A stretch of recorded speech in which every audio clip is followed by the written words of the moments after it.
Bonjour éclaireur Pro-Vérité, bonjour tous mes condisciples de la classe éclaireur Pro-Vérité. Mon édito aujourd'hui a pour titre Des nouvelles de la veuve noire. L'appellation veuve noire désigne une araignée très dangereuse et extrêmement venimeuse. La nôtre partage justement cette toxicité et cette dangerosité avec la bête.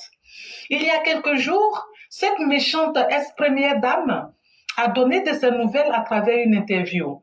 Celle qui avait pour ambition d'imposer son époux du fond de son bunker s'obstine à clamer la victoire de ces derniers une décennie après leur tentative de coup d'État sanglant, ayant endeuillé le pays tout entier. Dame Simone Eivé semble sous l'effet de produits hallucinogènes brouiller son sens du raisonnement. Sinon, comment comprendre qu'elle désavouée par son ex-époux sous le regard du monde entier alors que toute parée de ses plus beaux vêtements venait l'accueillir après de longues années de séparation?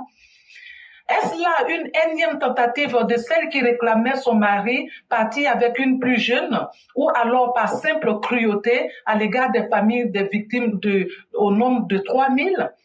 À quel dessein la dame trouve-t-elle nécessaire de déclarer son époux vainqueur d'une élection vieille de plus d'une décennie?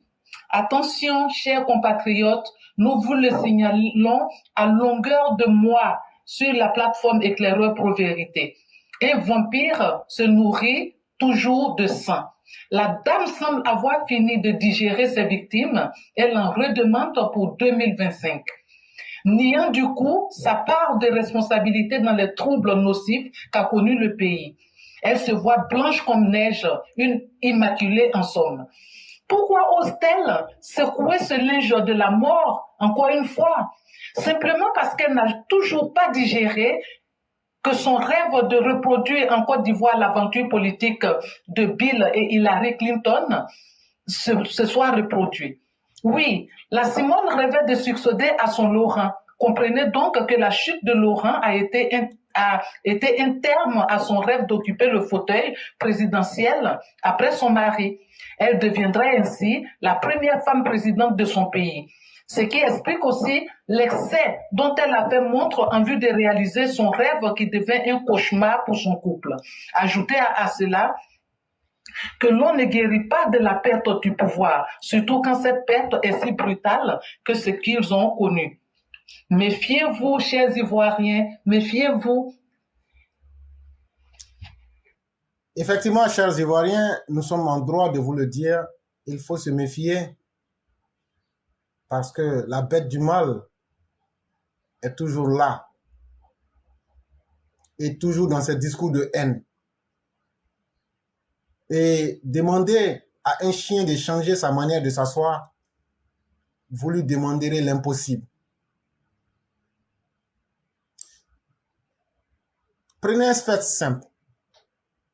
Simone, pour ceux qui ont vu au retour de Gbagbo, se fait humilier de la manière la plus lamentable à l'aéroport.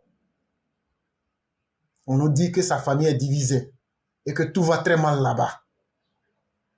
Or, bien avant cela, Dieu avait demandé à Simone de prier pour le président Ouattara, ce qu'elle se refusait de faire. Mais finalement, contre bon gré et mauvaise volonté, nous dit-elle, elle finira par faire ses prières. Mais bizarrement, elle qui emploie avec Laurent Gbagbo. Et là, il y a un détail qu'il faut signaler.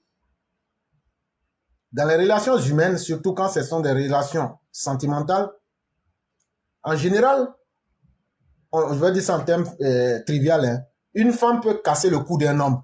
Ça peut passer. Mais un homme, quand tu casses le cou d'une femme, là, frère, faut pas penser que c'est fini. Vengeance, là, elle va enlever dans ton corps. Mais bizarrement, Laurent Gbagbo a cassé son cou. Et c'est elle qui sort pour venir dire non, c'est Laurent Gbagbo qui a gagné. Mais toi, quand tu t'assois, tu réfléchis. Est-ce que tu vois pas que tout ça là, dire que non, Laurent Gbagbo en parlant avec Simone, elle a créé son parti, est-ce que tout ça là, c'est pas encore une preuve pour te dire qu'ils sont dans un film, pour te dire qu'ils sont dans un jeu avec toi, ta conscience de militant RHDP, RDR. Ne nous laissons pas distraire. C'est ce que Mère Blanc est en train de nous dire. Nous, on va, de quelque manière que ce soit, vous démontrer toute la vérité. Mais ce sera à vous-même de décider de ce que vous voulez. Ne vous laissez pas distraire par ces opposants toxiques et nuisibles. Restons focalisés sur nos objectifs et derrière le président Ouattara. Le reste là, c'est du vuvuzela pour nous.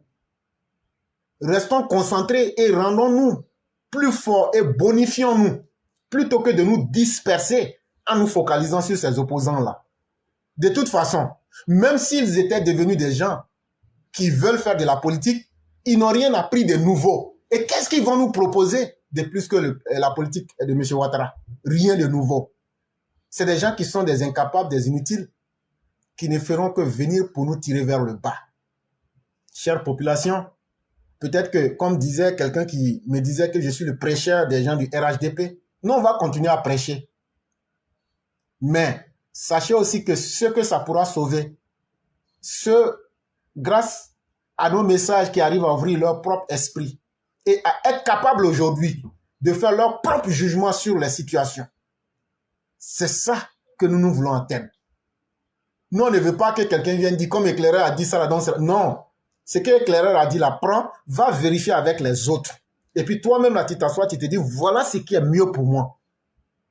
Et puis, chers auditeurs, faites beaucoup attention. Les émissions que nous réalisons là, ce sont des émissions profondes. Ce sont des émissions pour essayer d'éduquer la masse, pour essayer de rendre les gens intelligents, mais c'est surtout pour libérer chacun. Si tu suis bien nos émissions là, toi-même là, tu seras comme un oiseau, tu n'auras plus besoin d'éclaireur parce que tu vas comprendre la vie. Ça faisait partie des miracles de Jésus lorsqu'on disait qu'il créait des oiseaux.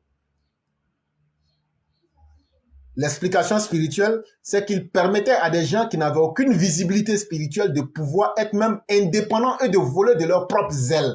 C'est ce que ça veut dire. Et de pouvoir prendre leur chemin. Et c'est à cela que nos émissions doivent conduire tous ceux qui nous suivent. Ne venez pas ici parce que vous venez pour augmenter le nombre de vues. Nous, on n'a pas besoin de vues ici. On ne prend pas pour faire publicité. On ne prend pas pour payer le loyer. On ne prend pas pour faire quelque chose.